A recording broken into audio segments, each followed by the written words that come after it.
Hello friends, welcome to my YouTube channel. आज हम लोग CDP का प्रैक्टिस सेट 7 कंप्लीट करेंगे, जिसमें से हम लोग 30 मोस्ट इंपॉर्टेंट क्वेश्चन की प्रैक्टिस करेंगे। और आप लोग कमेंट करके बताना इसमें कितने क्वेश्चन आ रहे थे आपको। और अगर वीडियो अच्छा लगे तो चैनल को सब्सक्राइब करें, वीडियो को लाइक करें, कमेंट करें। चलिए देखते हैं यहाँ पे आपसे क्वेश्चन पूछा गया है। क्वेश्चन यहाँ पे दिया गया है, निम्नलिखित में से कौन बुद्धि की परिभाषा नहीं है।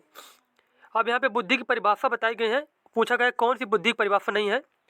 ऑप्शन ए दिया गया है, बुद्धि कार्य करने की एक विधि है, बुद्धि ज्ञान अर्जन करने की क्षमता है, जीवन की अपेक्षाकृत नवीन परिस्थितियों से अपना सामंजस्य करने की व्यक्ति की योग्यता ही बुद्धि है, राजनीतिक आर्थिक एवं सामाजिक शक्ति प्राप्त करने के लिए प्रयुक्त उक्ति बुद्धि है। अब यहाँ पे पूछा गया बुद्धि की परिभाषा नहीं है, तो यहाँ जो डी ऑप्शन दिया गया है, तो डी ऑप्शन दिया गया राजनीतिक आर्थिक एवं सामाजिक शक्ति प्राप्त करने के लिए प्रयुक्त उक्ति बुद्धि। ये क्या है, ये ऑप्शन बिल्कुल ही गलत दिया गया है बुद्धि के बारे में। जबकि बुद्धि कार्य करने की एक विधि बिल्कुल सही है, बुद्धि ज्ञान अर्जन करने की क्षमता ये भी बिल्कुल सही दिया गया है। और सी ऑप्शन जो दिया, जीवन की अपेक्षाकृत नवीन परिस्थितियों से अपना सामंजस्य करने की व्यक्ति की योग्यता ही बुद्धि है। तो ये तीनों ऑप्शन बिल्कुल सही दिए गए हैं। अगला क्वेश्चन आपसे पूछा गया है, अनुकरण दूसरे व्यक्ति के बाह्य व्यवहार की नकल है। अनुकरण क्या है, दूसरे व्यक्ति के बाह्य व्यवहार की नकल है। यह कथन किसका है, यह कहा था रेबन ने। किसने, रेबन ने।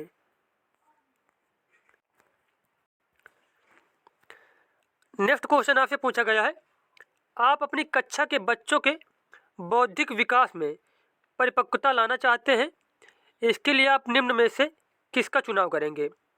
बच्चों के जो बौद्धिक विकास में परिपक्वता लाने के लिए एक शिक्षक को क्या करना चाहिए, बच्चों के समक्ष आने वाली समस्याओं को सुलझाने में उनकी मदद करेंगे, बच्चों को खूब गृहकार्य देंगे, बच्चों को कक्ष में चुपचाप बैठने को कहेंगे, या फिर उपरोक्त सभी।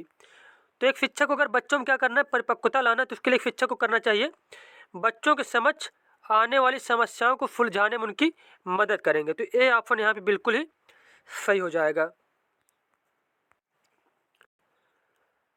अगला क्वेश्चन पूछा गया है, आपकी कक्षा का एक छात्र कक्षा में काफ़ी बात करता है, आप उसके विषय में पता करते हैं तथा पाते हैं कि वही छात्र अपने घर पर बहुत ही कम बात करता है, तो आप उस छात्र के विषय पर निम्न में से क्या विचार देंगे। विद्यालय प्रत्येक समय बच्चों को खूब बात करने का अवसर देता है, ये बिल्कुल गलत दिया गया है। उसके बाद अगला ऑप्शन दिया गया है, शिक्षकों की यह मांग है कि बच्चे विद्यालय में खूब बात करें, उस बच्चे को उसका घर पसंद नहीं है, उस बच्चे के विचारों को विद्यालय में मान्यता मिलती है। तो इस क्वेश्चन का आंसर हो जाएगा कि एक बच्चा क्या है, घर में शांत रहता है और विद्यालय में बहुत बातचीत करता है, तो इसका मतलब उस बच्चे के विचारों को विद्यालय में मान्यता मिलती है। तो यहाँ पे डी ऑप्शन बिल्कुल ही सही हो जाएगा। उसके बाद क्वेश्चन पूछा गया है, प्राकृतिक पर्यावरण का प्रभाव अधिगम की दशा को प्रत्यक्ष रूप से प्रभावित करता है से तात्पर्य है।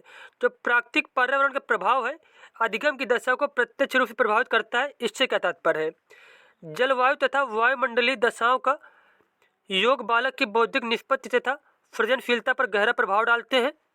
अधिक ताप तथा आर्द्रता बालकों को मानसिक क्षमता के विकास का द्योतक है। जलवायु तथा वायुमंडलीय दशाओं के योग का प्रभाव बालकों की मानसिक क्षमता को प्रभावित नहीं करता, या फिर उपरोक्त में से कोई नहीं। तो यहाँ पे करेक्ट आंसर हो जाएगा, जलवायु तथा वायुमंडलीय दशाओं का योग बालक की बौद्धिक निष्पत्ति तथा सृजनशीलता पर गहरा प्रभाव डालते हैं। यहाँ पे ए ऑप्शन बिल्कुल सही हो जाएगा। उसके बाद क्वेश्चन पूछा गया है, आप अपनी कक्षा के एक पिछड़े छात्र में अधिगम की गति को तीव्र करना चाहते हैं, जिससे कि वह सामान्य छात्रों की श्रेणी में आ सके, इसके लिए आप निम्न में से क्या उपाय अपनाएंगे। उत्तम शिक्षण विधियों का प्रयोग करते हुए उसे सही दिशा में प्रेरित करेंगे, उसके माता पिता से उसकी शिकायत करेंगे, उसको पूरी कक्षा के समक्ष दंडित करेंगे, या फिर उपरोक्त सभी। तो इसका आंसर हो जाएगा यहाँ पे कि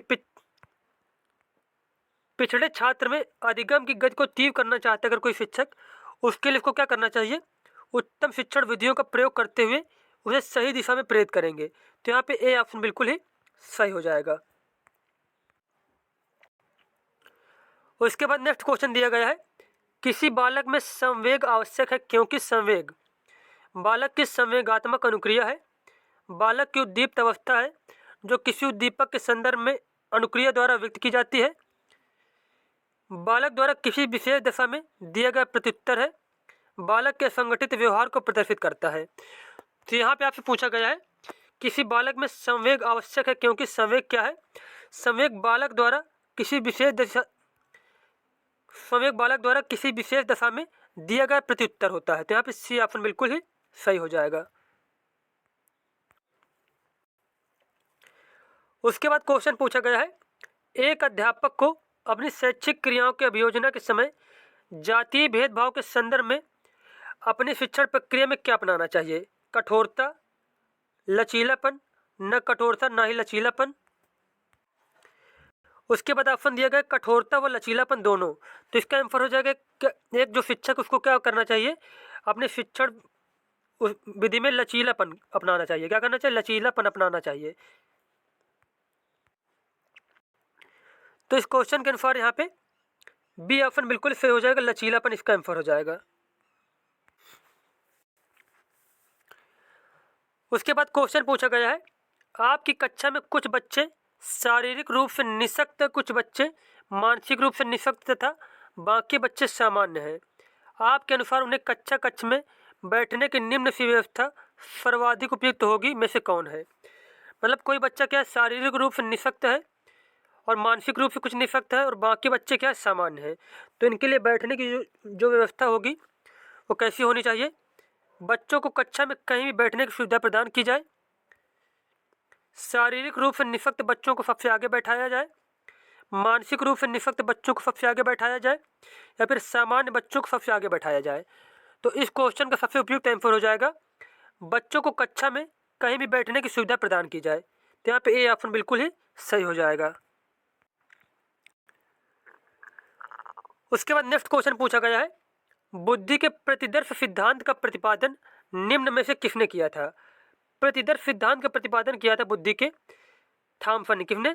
थॉमसन ने बुद्धि के प्रतिदर्श सिद्धांत का प्रतिपादन किया था। उसके बाद क्वेश्चन पूछा गया है, वर्तमान समय में सतत एवं व्यापक मूल्यांकन के अंतर्गत ग्रेडों में अंकों का वितरण किया जाता है। इस प्रणाली में कितने प्रतिशत अंक प्राप्त करने वाले छात्र को बहुत अच्छा या बी ग्रेड के अंतर्गत रखा जाता है? तो जिस भी छात्र के 56% से 74% आ जाते हैं उसको बी ग्रेड के अंतर्गत रखा जाता है। तो यहाँ पे बी ऑप्शन बिल्कुल ही सही हो जाएगा। उसके बाद अगला क्वेश्चन पूछा गया है, मूल्यांकन की प्रक्रिया के दौरान शिक्षकों को काफ़ी सावधानी बरतने की आवश्यकता होती है। इस दौरान शिक्षकों को निम्नलिखित में से कौन सा कार्य नहीं करना चाहिए? प्रत्येक विद्यार्थी की अनुक्रिया के बारे में संवेदनशील होना, बच्चों की प्रगति के बारे में सूचना एकत्र करते रहना, शिक्षार्थियों को विभिन्न वर्गों में विभाजित कर उनके बीच तुलना करना, बच्चों के विभिन्न प्रकार की सूचनाओं को अभिलेखबद्ध करना। तो मूल्यांकन के समय एक शिक्षक को क्या नहीं करना चाहिए? तो इसका आंसर हो जाएगा यहाँ पे कि शिक्षार्थियों को विभिन्न वर्गों में विभाजित कर उनके बीच तुलना करना, यह शिक्षक को नहीं करना चाहिए।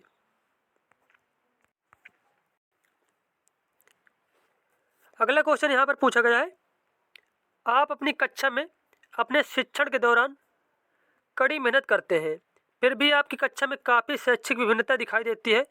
इसका कारण क्या हो सकता है? आपकी कक्षा के कुछ छात्र कक्षा में सो जाते हैं, आपकी कक्षा के छात्र आपको पसंद नहीं करते, भिन्न भिन्न छात्रों में व्यक्ति गुण भिन्न भिन्न होते हैं, या फिर इनमें से कोई नहीं। तो यहाँ पे क्वेश्चन क्या पूछा गया है, आप अपनी कक्षा में अपने शिक्षण के दौरान कड़ी मेहनत करते हैं, फिर भी आपकी कक्षा में काफ़ी शैक्षिक विभिन्नता दिखाई देती है। इसका कारण क्या हो सकता है? इसका कारण हो सकता है भिन्न भिन्न छात्रों में व्यक्ति गुण भिन्न भिन्न होते हैं। सभी छात्र क्या एक समान गुण के नहीं होते। तो यहाँ पे सी ऑप्शन बिल्कुल ही करेक्ट है।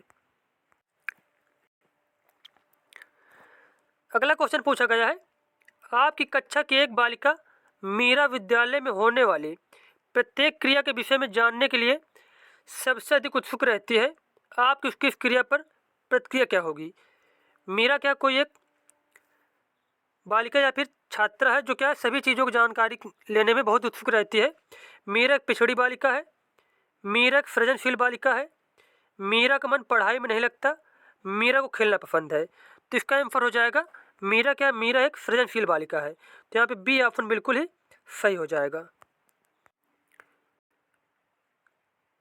नेक्स्ट क्वेश्चन पूछा गया है, आपकी कक्षा का एक छात्र मोहन बोलते समय हकलाता है, आप उसकी शिक्षा के प्रबंधन हेतु क्या आवश्यक कदम उठाएंगे? उसमें अध्ययन की गलत आदतों पर नियंत्रण कराएंगे, प्रधानाचार्य से उसकी शिकायत करेंगे, उसको कक्षा से बाहर जाकर पढ़ने को कहेंगे, विशेष शब्दों के उच्चारण को उससे एक बार में पढ़ने को कहेंगे। अगर कोई क्या है बच्चा हकलाता है तो उसके लिए एक शिक्षक को क्या करना चाहिए? उसमें अध्ययन की गलत आदतों पर नियंत्रण कराएंगे। तो यहाँ पे ए ऑप्शन बिल्कुल ही सही हो जाएगा। नेक्स्ट क्वेश्चन यहाँ पर दिया गया है, यदि आप अपनी कक्षा के बच्चों में यह भावना जागृत करना चाहते हैं कि उन्हें विद्यालय उपलब्धियों में सफल होना चाहिए, तो इसके लिए आप निम्न में से क्या उपाय अपनाएंगे? बच्चों की बौद्धिक क्षमता का विकास करेंगे, बच्चों का मार्गदर्शन उचित दिशा में करेंगे, अपने शिक्षण में उचित विधियों का प्रयोग करेंगे, या फिर ये सभी? तो इसका आंसर हो जाएगा ये सभी। क्या हो जाएगा? ये सभी। नेक्स्ट क्वेश्चन पूछा गया है, किसी बालक की समस्याओं के विषय में पता लगाने के लिए कम उपयोगी मनोवैज्ञानिक विधि है? अगर किसी बालक के विषय में कोई जानकारी प्राप्त करना है तो उसके लिए यहाँ पूछा गया है ऑप्शन के अनुसार कि सबसे कम उपयुक्त विधि कौन सी होगी? प्रयोगात्मक विधि, निरीक्षण विधि, परीक्षण विधि, या फिर व्यक्तिगत इतिहास विधि? तो सबसे कम उपयोगी जो है वो है परीक्षण विधि।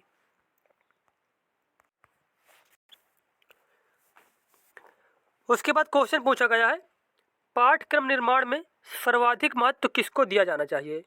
पाठ्यक्रम निर्माण में सबसे ज़्यादा महत्व दिया जाना चाहिए व्यक्तिगत भिन्नता को। तो यहाँ पे ए ऑप्शन ही बिल्कुल सही हो जाएगा, क्योंकि क्या सभी बच्चे जो होते हैं एक समान गुण के नहीं होते, सभी क्या अलग अलग गुणों के होते हैं। तो इसके अनुसार व्यक्तिगत भिन्नता का महत्व सबसे ज़्यादा होना चाहिए। नेक्स्ट क्वेश्चन पूछा गया है, अधिगम के संदर्भ में शिक्षा शास्त्रियों एवं मनोवैज्ञानिकों ने विविध प्रकार की परिभाषाएं दी हैं। इन परिभाषाओं के अनुसार अधिगम चलने वाली एक निरंतर प्रक्रिया है।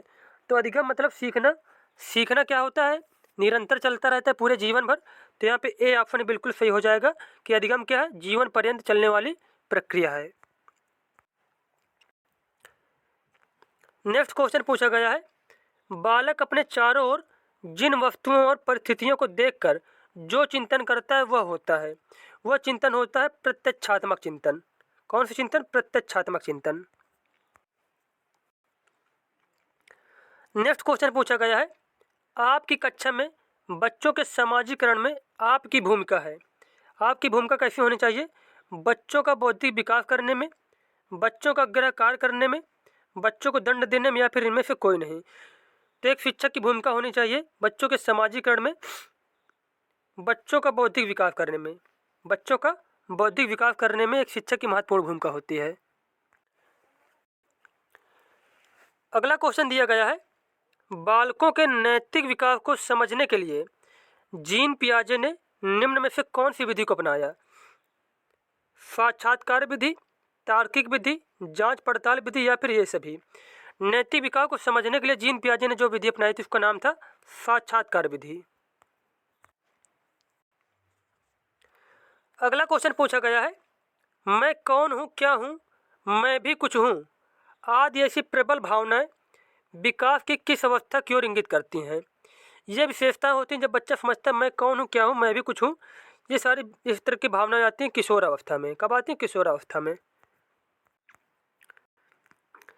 नेक्स्ट क्वेश्चन पूछा गया है, बच्चे की आरंभिक शिक्षा के अंतर्गत उसे सर्वप्रथम किस विषय की शिक्षा प्रदान की जानी चाहिए? तो बच्चे की आरंभिक शिक्षा जो होती है उसके अंतर्गत सबसे पहले बच्चे को भाषा की शिक्षा देनी चाहिए। किसकी? भाषा की।